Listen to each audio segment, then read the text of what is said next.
A Rádio USP apresenta Programa Universidade 93,7.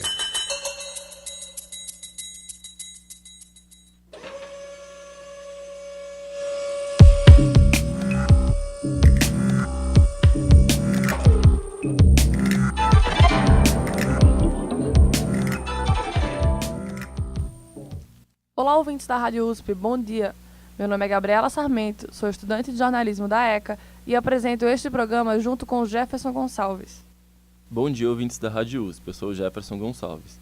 Este é o primeiro programa Astros em Rede. A segunda parte será apresentada no próximo domingo. No programa de hoje vamos falar sobre astrologia, assunto que está super em alta nos dias de hoje. Nem me fala, vejo referências sobre o assunto em todos os lugares, nos posts de Facebook dos meus amigos, aqui na faculdade, nas conversas com a família. Para começarmos a entender um pouco mais sobre esse universo, receberemos no estúdio a astróloga e cientista social Bárbara Abramo. Mas, antes, vamos ao Régalos, local que oferece cursos de astrologia com o repórter Daniel Tuboni.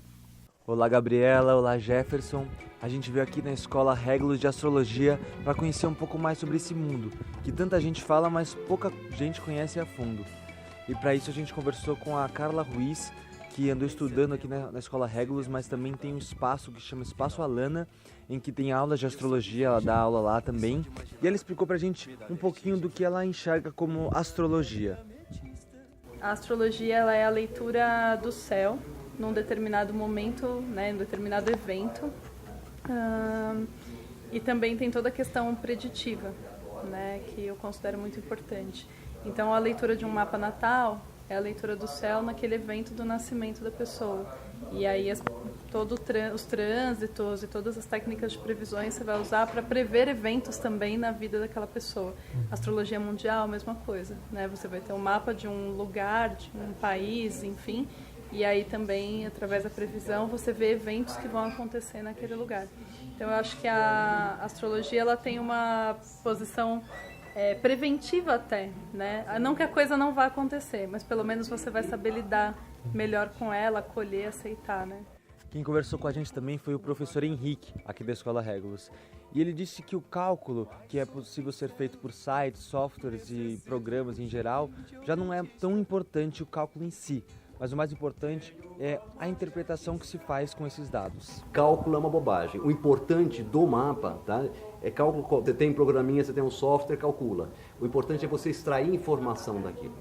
Tá? Então a interpretação você entra sim em humanas. Hoje a parte de exatas é mínimo que você precisa saber. Na idade em que estou, aparecem os tiques, as manias.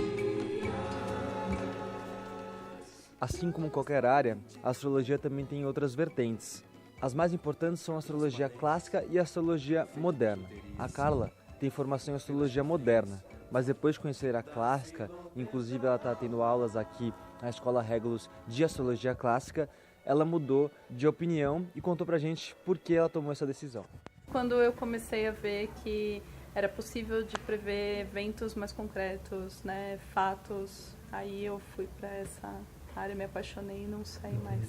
O que aconteceu, se a gente for pensar historicamente, né, para a astrologia moderna, muitas vezes, tem uma ideia psicológica por trás. E aí isso tem a ver com a história que a astrologia tomou, né, o rumo que a astrologia tomou. Porque ela teve que ser um pouco ligada a questões psicológicas para ser mais aceita quando ela retornou. Então tem todo um contexto histórico que levou a isso. E hoje na astrologia moderna, a previsão ainda não é o carro-chefe. O que basicamente muda da astrologia tradicional para a moderna é o enfoque da interpretação. Tá? Tem outras diferenças, mas o principal é o objetivo da interpretação. Além de ter formação em astrologia, a Carla também é uma psicóloga. Inclusive atende no espaço Alana algumas pessoas. Mas ela disse pra gente que astrologia e psicologia não podem andar juntas. Pelo conselho de psicologia, você não pode linkar as duas coisas. Entendi. Então, eu tenho cartões de visitas diferentes. Eu só atendo dentro da mesma sala, né? Entendi, mas totalmente diferente. Totalmente diferente. A gente ainda teve a oportunidade de participar de um bate-papo com outros alunos e professores no final da nossa visita, e o repórter Vinícius acabou dizendo que não acreditava em astrologia e recebeu a seguinte resposta de uma das professoras. Desculpe, não é uma questão de acreditar, não tem dogma. Você precisa estudar e muito. Direto da Escola Regulus de Astrologia, Daniel Tuboni.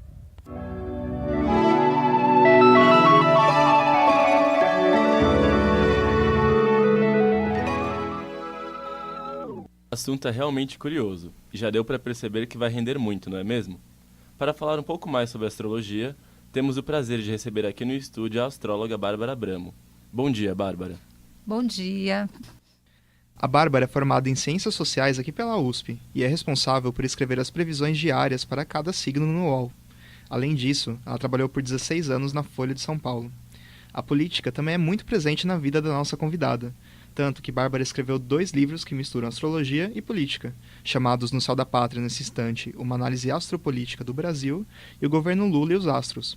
A Bárbara também está envolvida na criação do primeiro site de astrologia do Brasil. É verdade isso, Bárbara? Conta pra gente um pouco. É, sim. Logo que a gente começou, logo que a internet chegou no Brasil e que a gente começou a ter a possibilidade de fazer site e tal, eu lembro que a gente usava HTML. Eu aprendi a escrever em HTML para fazer. E aí eu tinha um site chamado Arqué, que era de astrologia antiga, clássica, que naquela época, acho que era 95, 96, era uma coisa que ninguém ouvia falar, porque a grande corrente da astrologia no Brasil era de astrologia psicológica, a tal moderna. Astrologia moderna, que é bem diferente da astrologia que eu pratico, que é a astrologia mais antiga. Então era assim, era eu, mais uma outra pessoa, e aí de repente a astrologia clássica começou também a ganhar mais visibilidade, outras pessoas, como por exemplo na entrevista, né, que aparece, a menina fala, que é uma garota aí que está estudando astrologia clássica. Por quê? Porque ela descobriu que a astrologia clássica funciona muito melhor, a gente recuperando o lugar de previsão, de divinação que a gente tem que fazer, né, que é o que a gente sabe fazer. Bacana. Já que temos um expert no assunto aqui no estúdio, não poderíamos deixar de perguntar algumas dúvidas que nós, aqui da produção, temos sobre astrologia. Então vamos começar a nossa conversa? Verdade, Gabi.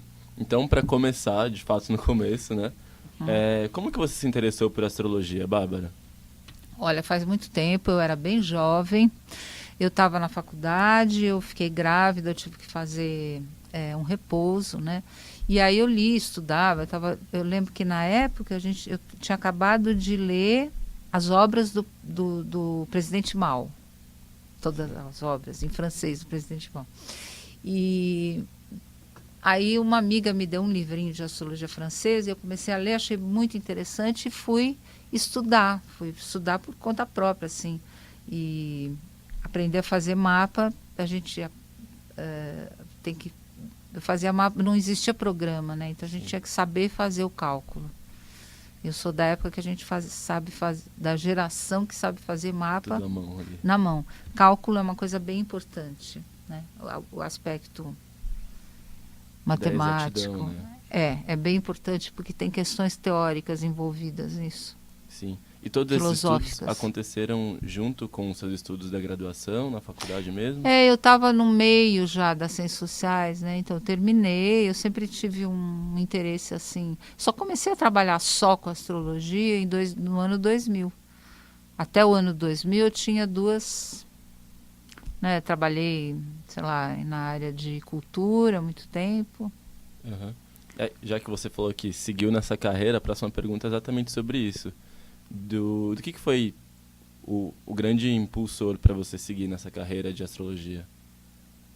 Que te inspirou, talvez, que te despertou a vontade? Eu não digo que o grande impulso para uma carreira, tá? Uhum. Porque isso virou uma carreira em 2000, né? Entendi. Carreira, tipo assim, período integral, só isso.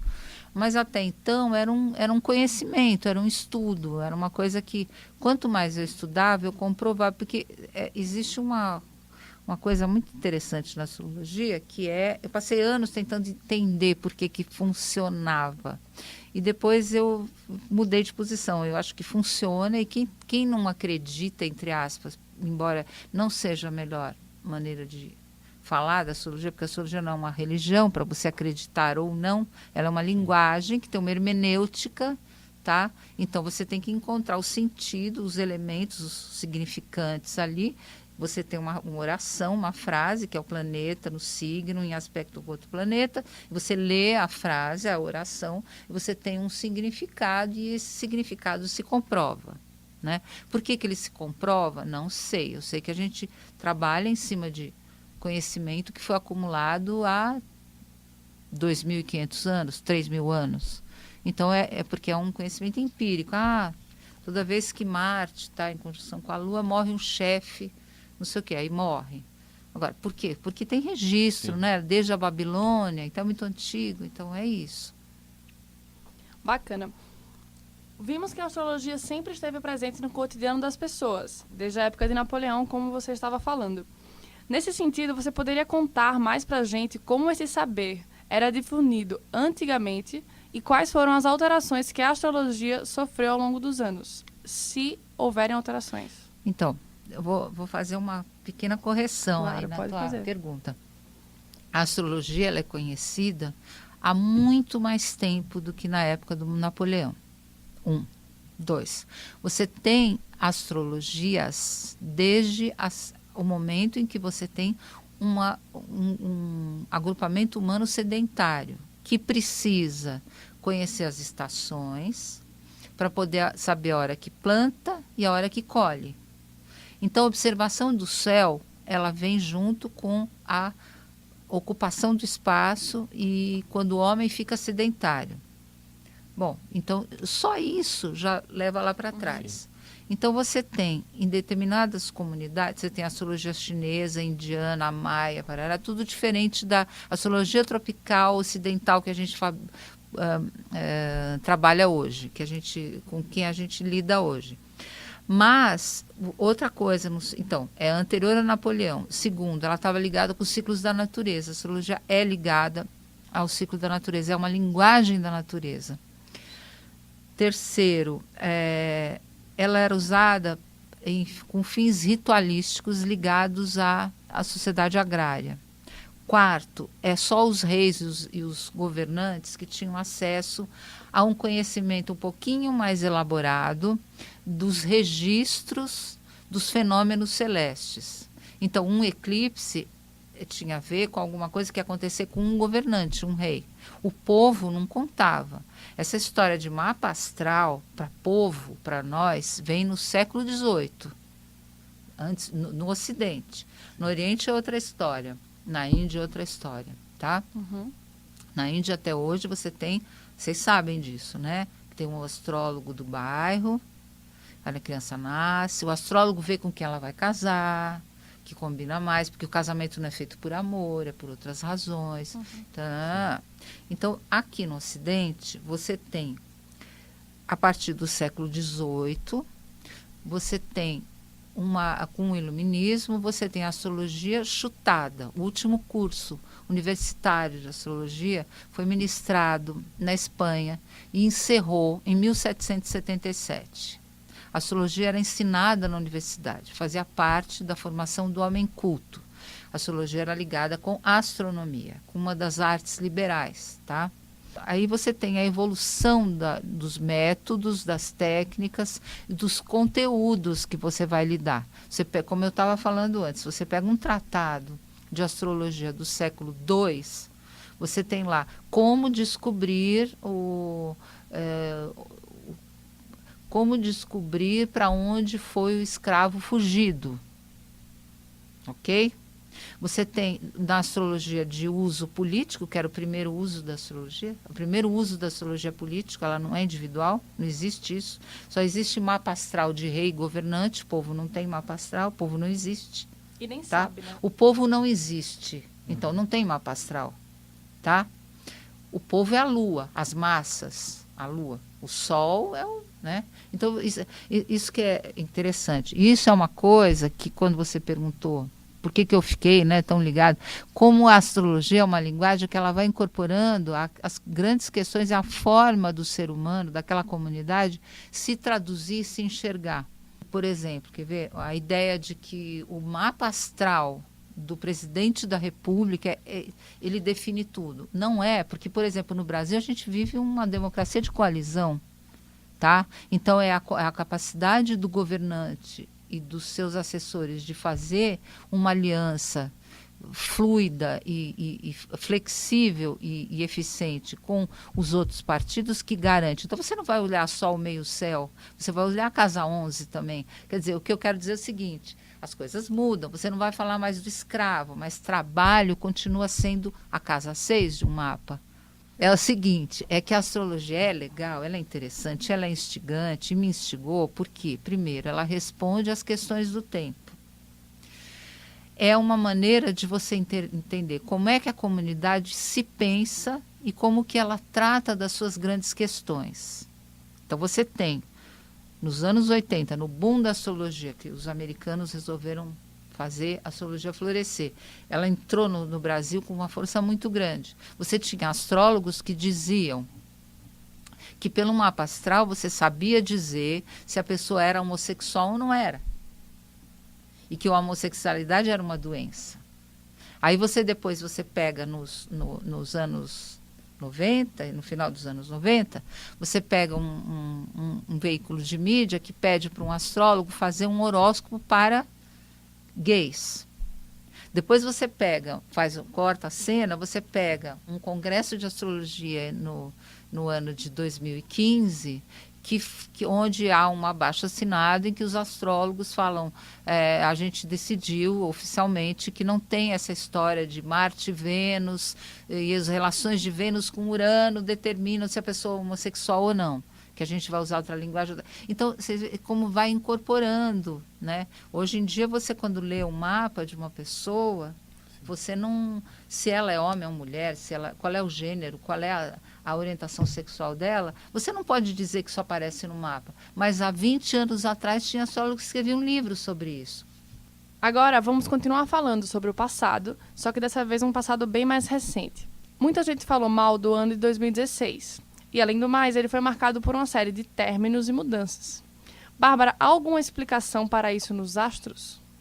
Olha, eu vou dizer para você que a configuração astrológica te dá indícios do que está acontecendo. Mas não vamos tomar cuidado, porque senão fica parecendo que astrólogo acha que é o planeta que provoca efeitos no ser humano, tá? A gente aceita a realidade de que a Lua interfere nas marés e nos líquidos do ser humano. Quando você está com muito líquido na cabeça, você fica nervoso, então existe mesmo alguma correlação, mas para por aí. Então, o que acontece é o seguinte, você observa os astros e você vê o que eles estão te dizendo. Então, o que está acontecendo desde 2011? 3 astros que têm uma característica de grupo, são de geração, eles são do coletivo, de forças coletivas. Júpiter, Urano, Netuno, Plutão também. Mais Plutão, Urano, tá? Começam a formar um aspecto astrológico que a gente chama de quadratura, que é uma relação de tensão e de dependência. A quadratura é uma relação que estabelece a seguinte dinâmica. Eu só vou no cinema somente se você for comigo. Mas você não quer ir no cinema. Então dá uma tensão, entendeu? Super tensão. Como é que você vai... Ninguém vai ao cinema. Ele não vai fazer o que ele quer, eu não vou ao cinema, e nós não vamos juntos, e também ninguém faz nada. Essa tensão entre o princípio centrípeto e ligado à fragmentação de Urano está em combate, em conflito com a força de centralização do poder. Tá? Então, de 2011 até 2019, mais ou menos, a gente vive isso, até 2018, tá? A gente vive essa configuração. Paralelamente, a gente tem porque a astrologia usa muitos ciclos. Então, você tem um ciclo, por exemplo, do planeta Saturno, que é um planeta de limites, afinal de contas, ele é o último visível a olho nu. Então, ele é a nossa noção de limite. Não interessa que a gente sabe que com um telescópio a gente pode olhar o Urano, Netuno e Plutão. Porque com o equipamento que a gente tem, a gente só enxerga até Saturno. Então, Saturno é o limite. O Saturno, ele tem um aspecto com Netuno que são as tendências, as correntes de pensamento, principalmente as humanistas e socialistas. Quando Netuno foi descoberto, e a gente usa muito isso, a ideia de que um planeta é descoberto integrado no corpo da astrologia, quando a humanidade está pronta para entender aquele simbolismo. Quando o Manifesto Comunista foi lançado, e o Manifesto Comunista fala um fantasma ronda a Europa, Netuno foi descoberto. Tá? E Netuno tem a ver com fantasmas. Tá? Com imagens. Então, tem um astrólogo francês que tem um estudo maravilhoso. No dia que vocês tiverem a fim de estudar, eu aconselho, que é o André Barbeau. Ele tem um estudo incrível, que ele explica vários pontos filosóficos da astrologia, e ele faz estudos sobre Segunda Guerra, maio de 68 na França. É muito bacana. Para quem gosta de astrologia política, é imprescindível, é uma leitura de base mesmo.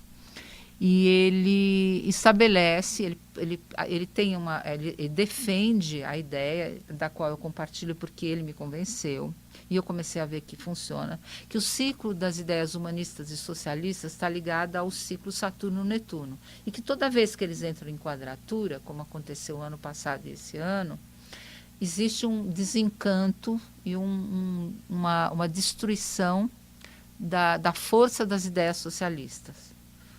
Okay? Que é o que a gente está vivendo agora. Em 2018, na época da eleição do Brasil, Saturno e Netuno vão formar um trígono. Então vai haver uma saída humanista, democrática. Tá? Agora não. Agora o que a gente vê é Júpiter em trígono com Urano, que é o grande capital, Júpiter.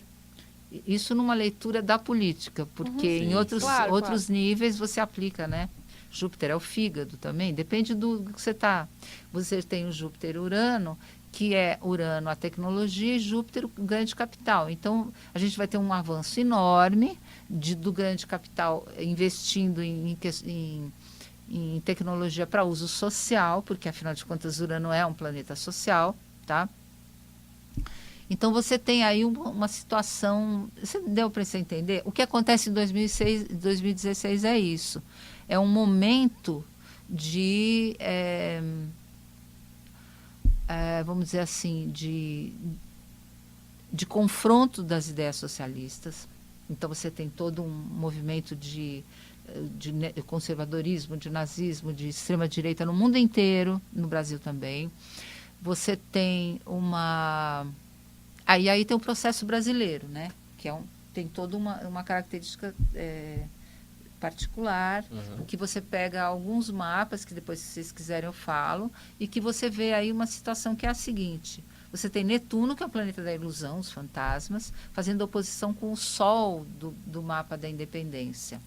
Independente de mapa de Temer e tal, que a gente estuda tudo junto, um monte de mapas, e vê a tendência principal. Então, é um momento de desilusão.